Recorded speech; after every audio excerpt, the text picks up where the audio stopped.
This is Breakfast with Stephen and Anne. Good morning to you. It is 6:38. Should we take a look at today's newspapers? Well, America's Most Wanted, The Sun, has Donald Trump's historic mugshot, but saying his support is at an all-time high. The Mail has killed in his home by a gang of dog nappers. It's a horrifying story of a father of three found dead after an attempt to steal his Labradoodle. And then the British Museum boss steps down over thefts scandal, leads The Guardian, after Hartwig Fischer accepted responsibility for failures to respond to warnings. And The Times says that a weight loss drug holds the key to a cure for heart failure. It's a breakthrough, they hope, for millions of sufferers across the UK. Well, across the world, actually, yeah, if this proves, if it's proved to be true. That effective. Let's talk to the assistant editor of The Spectator, Cindy Yu, and deputy editor of Spiked, Fraser Myers, who are here. Good to see you both this morning. Morning. Let's have a look at Trump. Anyone else, it would be a kick. For him, having his mugshot taken could well be a big money spinner. I mean, he's just incredible at this PR stuff, isn't he? I mean, he went in there, he clearly knew exactly what pose he wanted to do, this kind of glare into the camera, which his supporters see as defiant, but other people see as rather sinister. And now he's spun that off, you know, it's on his website, it's on his social media accounts, he's back on Twitter, but he's also spinning it off into merchandise. You can get a mugshot mugshot mug and a mugshot T-shirt as well on his website. So he's clearly thinking that this is a massive boon for him. And I think, as you say, Stephen, anyone else would think that this is totally embarrassing or shameful, but he's It's a lesson in public relations, isn't it? Absolutely. And to be fair, you know, I think he is a very divisive character, but taking a step back, this is a really good PR move for him. This is a very, very good PR move for him. He must have rehearsed that look exactly in front of the bedroom mirror, mustn't he? What I'm confused about is mugshots normally are taken from a very unflattering down below angle. Why have they allowed him to do this random kind of almost GQ-like editorial angle going on? But yeah, he's totally spun it to his own advantage. Wow. Talk about dealing with it head on. Literally, yeah. Literally, yeah. But yeah, if it works. It bolsters his whole message as well, because his message is that I'm being persecuted, the Democrats are corrupt, you know, there's a sort of... the justice system has been corrupted by the Biden administration. So he's able to sort of play on that. And as, you know, as the Sun suggested, his support is going up. Every time he's arrested, every time he's indicted, he goes up again in the polls. Perhaps that's just because he's now the centre of attention again. You know, it means Well, that it's because basically... he's facing something like, I don't know, it's about 30 indictments or something, isn't it? Yeah, more than that. I think around 90 charges yeah. amongst 4 different cases. I think the potential for 700 years in prison, if you add them all up together. But the more they throw at him, don't you feel it almost does start to look like a persecution, doesn't it? Yes, the marginal utility of every single new case, I think, falls because the public lose interest. You know, unless you're a die-hard Trump supporter or a die-hard person who hates Trump, the usual public just kind of lose interest because you lose track of the charges. And so, you know, the big question is, what do these ordinary voters, these swing voters, think next year? So what I was wondering about this, I was talking to my dad about this actually last night, because in the US, the presidential elections, I mean, it is literally 50-50 every year, isn't it? 52-48 or something along those margins. Very narrow. So it must be a very small number of people who are actually swayed by anything. Yes, I think that's right. And so, you know, it really calls into question how constitutional something like first past the post in the system really kind of works, because that big minority of people always feel unheard. Yeah. Probably doesn't help But the if he is divisiveness ever of jailed, there'll be politics. riots, won't there? If he was put in jail? If he ever is jailed... I don't even know. I mean, who can tell with this man? I don't know if the National Guard's going to have to be brought out or something. Yeah, I honestly cannot predict the Trump show. No. Extraordinary. Fraser, tell us about the Mail's lead, which is this terrible story of a man who... He rang the police, didn't he? Thinking that his dog was about to be kidnapped. This is a real tragedy. It's a father of 3 in Manchester, killed in his own home, as what looks to be a dog napping situation, because they found his Labradoodle around 50 yards down the road. Several minutes later, the criminal gang who'd stolen it had taken it for to have a sort of a makeover or pampering. Yes. clipping or whatever. And this is part of there's been a big rise in dog napping and crimes to do with pets. Around 8 dogs are stolen per day. And the sad truth is that most people get away with it. About 98% of these cases go completely uncharged. So there's clearly a serious problem. But I gather that he'd rung the police, we think anyway, to say, I think people are trying to steal my dog. Yeah. And when the police got there in the end, or I think the line went dead, something like that, and when they got there, they found him dead. Yeah, it's absolutely horrific. And he was known, you know, the papers give like lots of witness interviews. He was known, his dog was very well known in the area, so it was obviously a very sought-after dog. It's interesting, even though it's only worth around £1,000, so that's, you know, small fry for a criminal, extraordinary thing to kill someone over. But clearly, you know, there is a lot of money to be made if you're stealing multiple dogs, I guess. Yeah. And he must have put up a fight. And he must have put up a fight, exactly. It's terrible. Terrible thing. I don't know how you clamp down on that. Well, I suppose it's where you buy your dogs from, isn't it? You need to be careful. I have to say ours is chipped and tattooed. Tattooed? Tattooed. They tattoo a code in the ear. Oh. So Does that hurt the dog? well, it'll... not much. I mean, it doesn't hurt to get a tattoo, does Or it? just have a mutt. We don't know. I've got plenty. Just have a mutt. A No mutt. value at all. Yeah. Maybe. But I think what's terrifying about this story is that it could happen to anyone. Yeah. You know, Yeah. any dog Yeah. owner, as Fraser says, the dog is not exactly super valuable. You know, some dogs these days go for multiple thousands of pounds. So the fact that a home invasion, a burglary, can turn so awry, you know, that's terrifying to me. It's terrible. Talking about value... Yes. The Guardian looking at Hartwig Fischer, who's the unusually named boss of the British Museum. Yeah. I mean, and it turns out with this thefts of stuff worth millions of pounds that he was told a long time ago that it was all popping up on eBay. Yeah, so he was told 2 years ago. It was only announced last week by George Osborne, but the director was told 2 years ago after an art dealer spotted something that he thought should have belonged to the British Museum, alerted the museum, and the museum instead told him, nothing to see here, everything's accounted for. Now, the museum says that the small number of things that they were talking about were accounted for, but it's difficult to see how that can be, you know, how that can be accurate when the arts dealer saw one item on eBay. And I think the fundamental problem is that so many of these items have been sitting in storage for literally hundreds of years and have never been properly categorised. So when something goes missing, it's very hard to tell when it does. And what's intriguing about this case is that the curator who has stepped down, allegedly involved with this case, on some of the items on eBay were being sold for about £40, when these are priceless goods. So the question is, what was the motivation? Was it to get these items to see the sunlight again? Or was it to make a profit? Because it didn't seem like he was selling them for a profit. Yes, if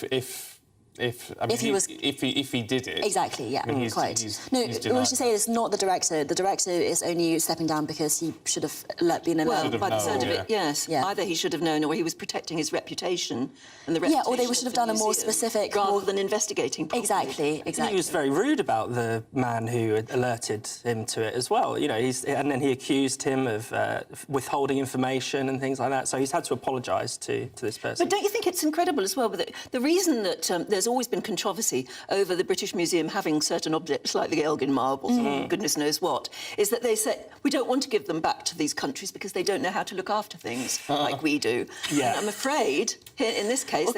That is precisely what the Greek government is now saying. Yeah, you know, especially yes. because the man who is alleged to have sold on these items was quickly put in charge of a lot of the Greek antiquities. He was the expert in He it. was the expert, yeah. I mean, there's one head I'd like to see roll in this, and that's George Osborne, the chair of the British Museum. I still don't understand why he was ever made Yes, the he's chair. chairman of the Board of Trustees. Yeah, that and 6 other jobs Well, he's got lots in which of he jobs, has no expertise or no knowledge. It's very strange. And It is. Yeah. Mind you, I tell you what, every cloud has a silver lining. Because for years to come now, the Antiques Roadshow is going to be fascinating. Right. Where did you buy? Well, I bought this off eBay for £40. Well, I think it's worth £13.5 million. No, that would be a really positive outcome from this if you can return those goods. But what the fear is that some of them have been smelted down. You know, some of them have been kind of destroyed from their original form so that you can never return them to what they were like when the British Museum had them. So some of these are just lost, really. Yeah. Oh, dear. Now, Fraser, what's this in the Telegraph about? The energy price cap. They're calling it a blunt instrument. Yeah, well, Well, it is. It is, obviously.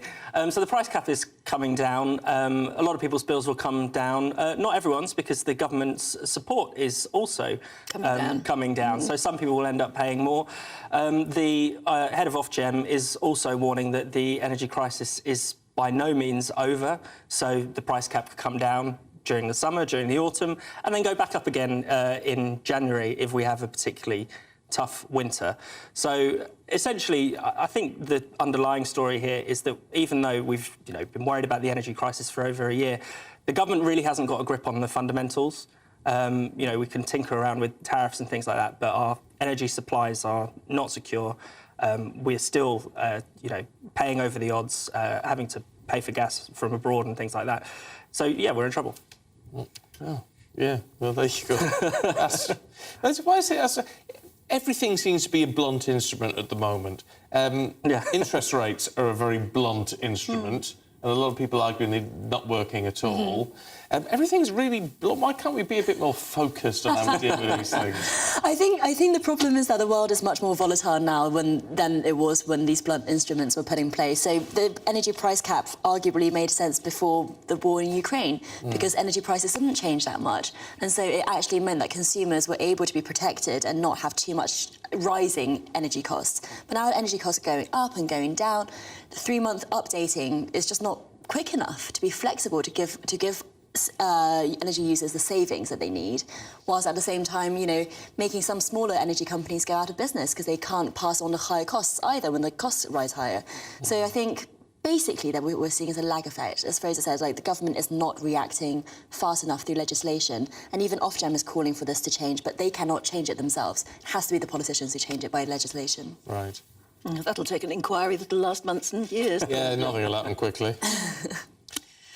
OK, have we got time for another one? Yes, we have. Yeah. Cindy, you were looking at the FT and about mental illness at work. Yeah, and speaking of the government not working fast enough, since COVID, we have had millions of people being out of work.